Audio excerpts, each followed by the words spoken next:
बूढ़े गिद्ध ने बताया कि बुढ़ापे में औलाद साथ क्यों छोड़ जाती है। एक जंगल में एक बहुत बड़ा बरगद का पेड़ था। उस पेड़ पर विश्राम करने के लिए हजारों प्रकार के पक्षी रोजाना आया करते थे। उस पेड़ पर रहकर पक्षी अपार आनंद की अनुभूति प्राप्त किया करते थे। इसीलिए कहते हैं कि जब हम एक स्थान पर लंबे समय तक रहते हैं तो हमें उस स्थान से लगाव हो जाता है। इसी तरह से उस पेड़ पर रहने वाले सभी पक्षियों को उस बरगद के पेड़ से बहुत ही लगाव हो गया था। एक समय की बात है, उस जंगल में सूखा पड़ गया और कई वर्षों तक पानी नहीं बरसा। इसी वजह से जंगल के सारे पेड़ पौधे सूखने लगे। वह बरगद का पेड़ भी पानी न मिलने के कारण धीरे धीरे सूखने लगा।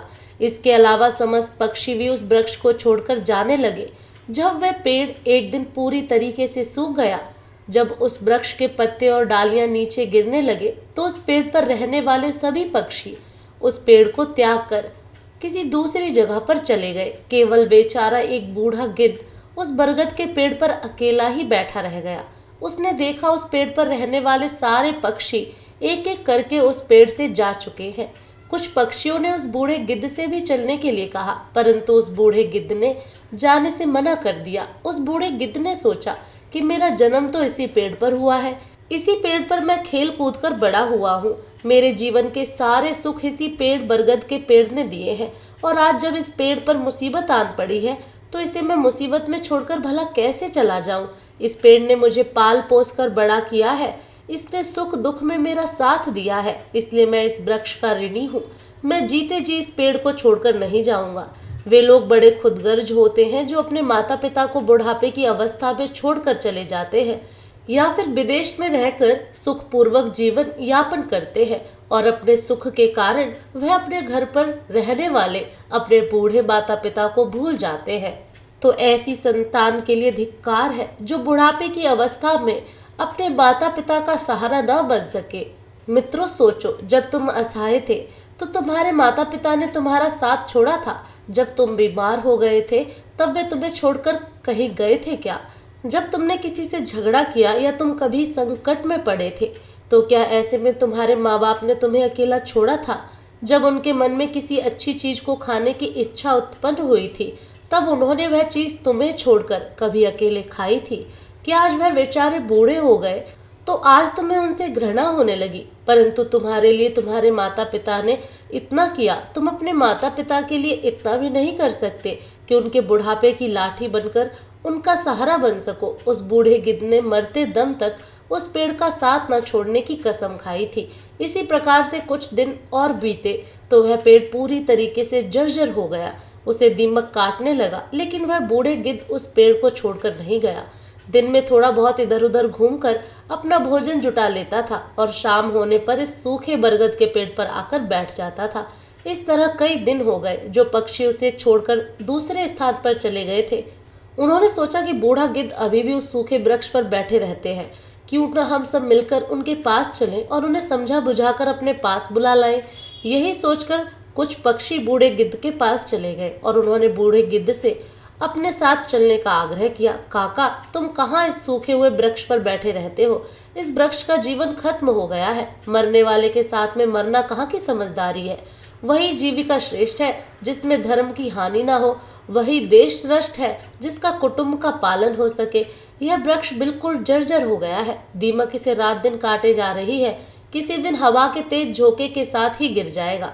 फिर तुम कहाँ जाओगे? विद्वान लोग कहते हैं कि शत्रु, कर्जा, अग्नि और बीमारी, इन चारों को समय रहते दबा देना चाहिए। जो इनसे अपना समाधान नहीं करता वह भी बेमौत मारा जाता है। ठीक इसी प्रकार तुम्हें भी इस वृक्ष को छोड़कर किसी हरे भरे स्थान पर अपना निवास बना लेना चाहिए। मित्रों, समस्त पक्षियों के समझाने पर भी बूढ़ा गिद्ध पेड़ को छोड़ने को तैयार नहीं हुआ। कहने लगा, भाई, यह वृक्ष मेरे माँ बाप के समान है। मेरे माता पिता जन्म देकर इसी पर मुझे छोड़कर चले गए थे। उनके जाने के बाद मैं इसी वृक्ष पर खेल कर बड़ा हुआ हूँ। जीवन के सारे सुख मैंने इसी वृक्ष पर पाए हैं। बचपन से लेकर बुढ़ापे तक का सफर मैंने इसी वृक्ष पर तय किया है। अब इस मुश्किल घड़ी में मैं इसका साथ छोड़कर कैसे चला जाऊं? यह मेरी सबसे बड़ी खुदगर्जी होगी। कहते हैं भक्त, सेवक और शरणगत जो यह कहता है कि मैं आपका ही हूँ। इन लोगों को संकट पड़ने पर भी नहीं छोड़ना चाहिए। जो इन्हें संकट में छोड़कर जाता है उन्हें बहुत बड़ा पाप लगता है, और जिसने अपना पालन पोषण किया हो, दुख सुख में साथ न छोड़ा हो, जो ऐसे माता पिता को छोड़ता है उस संतान को कभी मनुष्य योनि में जन्म नहीं मिलता। मैं अपनी मृत्यु तक इसी वृक्ष पर रहूंगा, आप लोग जाइए। यहाँ बूढ़े गिद्ध की बात सुनकर सारे पक्षी निराश हो जाते हैं, वे लौटकर वापस चले जाते हैं। कुछ कुछ तो कहने लगे कि भैया इस बूढ़े गिद्ध के साथ साथ इसकी बुद्धि भी सठिया गई है, इसलिए उसे हमारा समझाना अच्छा नहीं लगता। अगले दिन कुछ पक्षी फिर समझाने के लिए आए, लेकिन गिद्ध ने जाने से फिर मना कर दिया। इस बार सारे पक्षी लौटकर अपने घर नहीं गए, वह सीधे इंद्रदेव के पास पहुंचे और उन्हें सारी बात बताई। भगवान, हम जिस जंगल में रहते हैं वहाँ कई वर्षों से पानी नहीं बरसा है, पूरा जंगल सूखा पड़ा है, पेड़ पौधे सब सूख चुके हैं। उस जंगल के सभी जीव जंतु जंगल को छोड़कर दूसरे स्थान पर चले गए हैं। दर्द की बात यह है कि जिस बरगद पर हम लोग रहते हैं उस बरगद पर एक बूढ़ा गिद्ध भी रहता था। हम लोग तो चले आए, पर वह बूढ़ा गिद्ध उस बरगद के पेड़ को छोड़कर कहीं नहीं जाना चाहता। वृक्ष सूखकर जर्जर हो गया है, वह कभी भी गिर सकता है। हम लोग उसे समझाने गए थे, पर वह फिर भी उस वृक्ष को छोड़ने के लिए तैयार नहीं है। वह कहता है कि मरते दम तक मैं इस वृक्ष का साथ नहीं छोड़ूंगा। इसीलिए हे भगवान, आप स्वयं चलकर उन्हें समझा दीजिए, शायद वह आपका कहना मान जाए। मित्रों, पक्षियों के निवेदन को इंद्र ने स्वीकार कर लिया और इंद्रदेव भी उन पक्षियों के साथ उस वन में जाकर बूढ़े गिद्ध को समझाने लगते हैं। हे गिद्धराज, मैं देवराज इंद्र तुम्हें समझाने आया हूँ। यह वृक्ष बहुत ही जर्जर स्थिति में पहुंच गया है, इसकी डालियां सूख गई हैं, इसमें छाया के लिए एक भी पत्ता नहीं बचा है, और आप भी बहुत बूढ़े हो गए हैं। किसी दिन यह वृक्ष गिर गया तो आपकी मृत्यु हो सकती है, इसलिए इस वृक्ष को छोड़कर किसी सुरक्षित स्थान पर चले जाइए। मित्रों, इंद्र की बात सुनकर बूढ़ा गिद्ध कहने लगा, हे भगवान, एक बात बताओ, जब मेरा जन्म हुआ था तो मेरे माता पिता मुझे इसी वृक्ष पर छोड़कर स्वर्ग सिधार गए। मैं जब असहाय था तो मुझे इसी वृक्ष ने पाल पोस कर बड़ा किया। मैं इसी पर खेल कूद कर बड़ा हुआ हूँ, इसी पर मैंने सारे सुख उठाए हैं। इसी वृक्ष पर रहते रहते मैं बूढ़ा हो गया, मेरा पूरा जीवन इसी वृक्ष की छांव में बीता है। आज जब इस वृक्ष पर विपत्ति आ गई तो मैं इसे छोड़कर कैसे चला जाऊं? अक्सर लोग यही करते हैं कि विपत्ति आने पर और गरीबी में वह अपने हितैषियों का, अपने बंधु बांधवों का साथ छोड़कर चले जाते हैं। मैं उन मतलबी लोगों की तरह नहीं हूँ। मैं मरते दम तक, आखिरी सांस तक अपने माता पिता के तुल्य इस वृक्ष का साथ निभाऊंगा। गिद्ध का ऐसा अद्भुत प्रेम देखकर इंद्र खुश हो जाते हैं और कहते हैं कि मैं तुम्हें वरदान देना चाहता हूँ कि तुम बताओ तुम्हें क्या चाहिए। तब गिद्ध कहता है कि भगवान, यदि आप देना चाहते हो तो मुझे वरदान नहीं चाहिए, बस इस बरगद को वरदान दे दीजिए ताकि यह हरा भरा हो जाए, इसकी आयु बढ़ जाए।